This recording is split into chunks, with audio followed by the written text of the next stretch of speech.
That's right, it's me again. You thought I was done for the day? No, I don't think so. A while back, a bunch of us guys were sitting around talking, and the conversation came up, how did you meet your wife? And when you asked me that, my instant answer is, we had the same parole officer.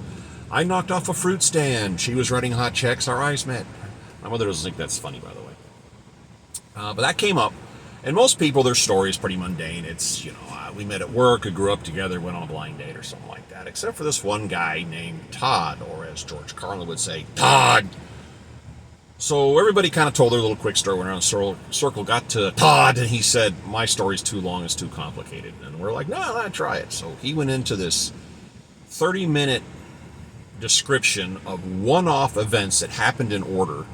And by the time you're getting done, you're just...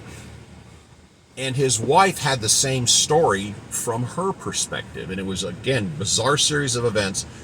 She started out in southern San Francisco. He started out in Dallas. And they bumped into each other in Los Angeles. And neither one of them had ever been to Los Angeles before. And his version, I'm going to crush this down as far as I can. He got a job at Texas Instruments, which is in Dallas. And this is back in the 80s, before the real computer era was really going. And he was a worker bee, and they basically had two buildings. You come in, the worker bees go here, and the office pukes go, over there. Well, he's brand new. He comes into work. He's walking through the parking lot with like 300 people, and a guy's got a trunk open, turns to him and says, hey, give me a hand, and it's an office puke. So he grabs the boxes and follows the guy into the building, and he says, hey, thanks. He drops them, and he's going to leave to go back to his regular place. And the hallway's blocked, so he's got to turn around and go the other way, and he goes downstairs, and he comes out the other side of the building, and he's walking by an open door, and somebody says, hey, come back here. And he's like, who are you? And he says, I'm Todd. And he goes, I need you to hand deliver a package for me. And he's like, okay. And he goes, in Los Angeles. Okay. Turns out that boss would just grab the first person that walked by. And it just so happens that this guy, who's not supposed to be in that building, happened to be walking by. So he goes home, he gets a plane ticket. They sent him to LA for the next day, and his boss said to hand deliver this, whatever it was, to this guy. And he says, don't give it to his secretary, just to the guy. All right. He flies out. They give him a rental car. He drives to the business, parks right out front, goes in. The secretary says, well, he got called away. He won't be back till after lunch. He goes, okay. He goes back, gets in the car. He's driving around town, something to do. Comes back after lunch. There's no parking spaces available. He turns around, drives like 3-4 blocks down the street, parks at a pay place where you put coins in a slot. And he doesn't have any change. So he parks the car, he goes across the street, and he gets in line behind some lady in a convenience store. She's in a big argument with the cashier, and she's just standing there. Finally, the lady gets done, and he's able to get change, go across the street, put his coins in, go down the street to cross the street. And right when he got to the crosswalk, apparently in LA they have like bus lanes just for bus traffic. And a wall of buses show up, and they park. I mean, they're like this far apart.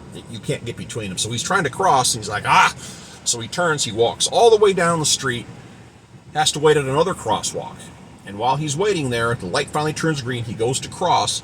An old school Volkswagen Volkswagen car pulls up a bug, and the woman in the passenger seat unrolls the window, and she's waving him over. And he walks over and he says, what? She goes, oh, there's a bee in my car. That's her.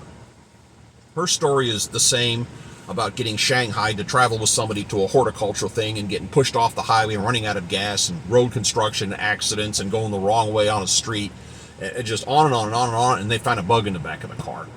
So this woman and this man, who have nothing to do with each other on the planet, end up at that intersection at that moment, and that's the first time they ever crossed heads. And if there was any of the series of events that was taken out of context, they would have missed each other. It never would have happened, up to and including a bee in the car. And they're still married to this day. I think her name is Sarah. And that just fascinated me. Again, it's a 30-minute conversation to hear all the little minute details that happened.